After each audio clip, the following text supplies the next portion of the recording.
Oke, kali ini kita akan membahas tentang budaya Batak, yaitu budaya Mangokal Holi atau membangun tugu nenek moyang kita dan memindahkan tulang-tulang keturunannya yang sudah meninggal dan disatukan kepada tugu tersebut. Yang mau kita bahas ialah apakah manfaatnya memindahkan tulang-tulang tersebut kepada orang mati? Tentu saja tidak ada.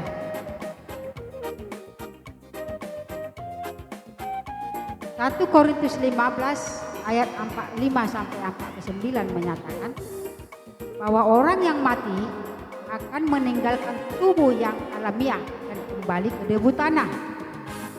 Dan ketika dibangkitkan akan memakai tubuh surgawi. Karena itu orang mati tidak memerlukan lagi tubuh yang sudah debu tanah. Mau dipindahkan ataupun tidak, itu manfaatnya sudah tidak ada buat orang mati. Justru manfaatnya itu kepada orang yang hidup. Kok bisa? Ya, karena begitu besar kasih sayang nenek moyang kita kepada keturunannya, dan juga karena jeniusnya otaknya, ya, bisa memikirkan kebersamaan keturunannya, yang mana mungkin dulu mereka berpikir jika nanti aku sudah mati, keturunanku ini mungkin tidak saling mengenal lagi, apalagi 1, 2, 3, 4 garis keturunan. Satu garis keturunan aja mungkin sudah tidak mengenal lagi. Ya, jangankan satu garis keturunan, terkadang satu kandung aja kita bisa saling bermusuhan dan susah didamaikan. Karena itulah mereka menciptakan adat budaya Mangokal Holi, tetapi dengan syarat. Ada syaratnya, harus dengan kebersamaan. Dari begitu banyak garis keturunan, tidak boleh satu orang pun yang tidak setuju. Jika satu orang saja tidak setuju, maka gagal. Sekalipun kita sudah uangnya sudah cukup, satu orang saja tidak setuju, gagal. Makanya tujuan utama ialah mempersatukan keluarga yang mungkin tadinya sudah tidak saling mengenal lagi, ya, menjadi saling mengenal. Kan dibilang tak kenal maka tak sayang. Kalau sudah kenal kan jadi sayang. Dengan kita saling mengenal, ya, mungkin di antara keluarga yang sudah beberapa garis keturunan ada yang sudah bagus jabatannya, ada yang sedang, ada yang kurang. Jadi dengan itu kan bisa saling membantu toh. Jadi itu sangat berguna sekali ya, sangat bermanfaat buat kita orang hidup, yaitu kebersamaan. Itu syaratnya. Makanya ya kalau orang Batak bilang, kalau orang sudah membangun tugu nenek moyangnya, dibilang gini, dado serohatan, nggak jadi be di paturali tugu ini dua-duanya. Gak ada dibilang, nampak mereka sudah kaya, gak ada. Sebab kekayaan tidak menjamin kebersamaan.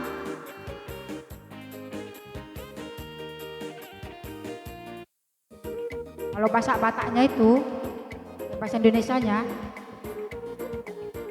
nampak mereka ini kebersamaannya kuat. Makanya mereka sudah bisa membangun tugu nenek moyangnya. Jadi nggak ada dibilang nampak mereka ini sudah pada kaya. Mereka sudah membangun tubuh nenek moyangnya. Karena kaya tidak menjamin kebersamaan. Tetapi dengan kebersamaan yang kuat, sekalipun mungkin kita kekurangan ya, mungkin kita tidak sekaya-kaya itu, tetapi dengan kebersamaan kita mengumpulkan sedikit demi sedikit, semuanya akan jadi. Apapun yang kita rencanakan bisa jadi dengan kebersamaan. Jadi kebersamaan itu sangat penting.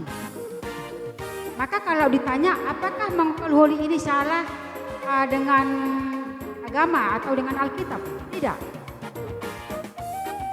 Karena tujuan mengokal holi ini adalah tujuan utamanya ialah mempersatukan seluruh keluarga yang tadinya tidak mengenal menjadi mengenal, menjadi kompak. Nah, justru Tuhan kita juga menginginkan hal yang sama. Tuhan menginginkan kita punya kebersamaan, bermasyarakat, mengasihi sesama kita. Makanya Tuhan katakan yang mengumpulkan bersama, yang orang-orang yang mengumpulkan berarti dia telah mengumpulkan bersama-sama dengan aku. Tetapi orang-orang yang mencerai beraikan berarti dia sedang mencerai beraikan aku. Ya kan? Maka seperti ayat Matius 25 34 sampai 40 yang mengatakan, engkau layak duduk di sebelah kananku sebab engkau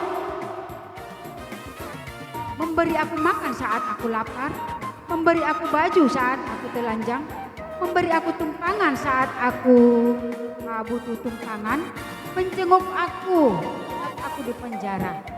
Lalu orang yang di sebelah kanannya itu berkata, kapan aku Tuhan memberikan engkau pakaian, makanan, dan tumpangan? Lalu Tuhan menjawab, saat engkau memberikan kepada saudaramu, kepada salah satu saudaramu yang hina itu pakaian atau makanan atau memberi tumpangan, engkau sama dengan memberikan kepada aku. Karena itulah engkau layak duduk bersama-sama dengan aku. Itu kata Tuhan Yesus. Jadi orang yang menginginkan kebersamaan, ya, itu sangat mulia. Itu sebabnya bagi kita orang Batak, tolong, kalau belum mengetahui tentang adat tersebut, jangan langsung memvonis.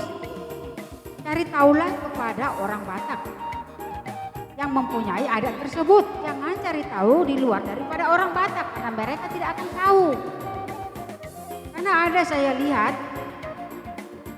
budaya Batak yang ini salah, yang itu salah.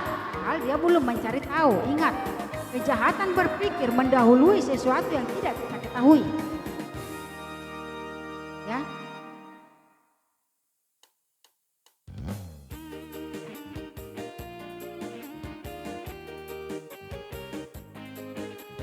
Dan ketika nanti kita sudah berhasil mengumpulkan semua sanak saudara, beberapa garis keturunan, dan titik pertemuan kita ialah di pesta tugu tersebut. Situ kita akan bersuka cita, nortor, dan mungkin di situ akan didapati seperti kayak taruh uang di dalam daun-daun atau di mana baru dijunjung gitu. Itu sebenarnya kita itu bukan sedang mengagungkan uang, tidak. Sebab di adat orang Batak, dalam pesta, pendana ialah atau donatur ialah pihak anak laki-laki. Sedangkan anak perempuan tidak dilibatkan, kecuali memberikan dengan sukarela. Nah, dengan seperti itulah bentuk cara memberikan bantuan dana kepada saudara kita laki-laki, supaya dana yang dibutuhkan ini mencukupi. Tapi tidak dipaksakan, bisa dikasih secara langsung, tapi bisa juga seperti cara yang taruh daun itu sebenarnya dibuat menginspirasi saudara-saudara perempuan kita yang lain, karena itu daun ya, daun taruh uang itu berarti satu opung. Jadi di situ nggak nampak yang mana yang kekurangan dan yang tidak nampak, karena uangnya semua ditaruh di dalam daun itu. Nah, jadi ini bisa menginspirasi dengan saudara perempuan kita dari yang lain, dari lain opung. Ya.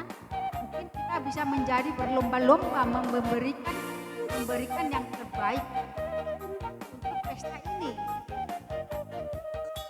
Jadi sebenarnya apa yang kita berikan itu dari kita dan kita juga yang menikmati. Ini bukanlah memberikan sedekah kepada orang miskin lalu kita pamer-pamer, tidak ya, tidak.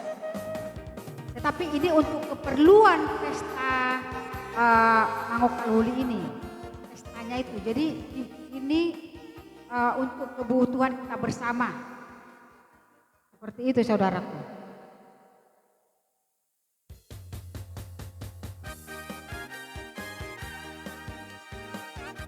Jadi supaya mana tahu mungkin ada dari suku-suku yang lain yang melihat, loh itu mereka mengagungkan uang. Tidak saudaraku.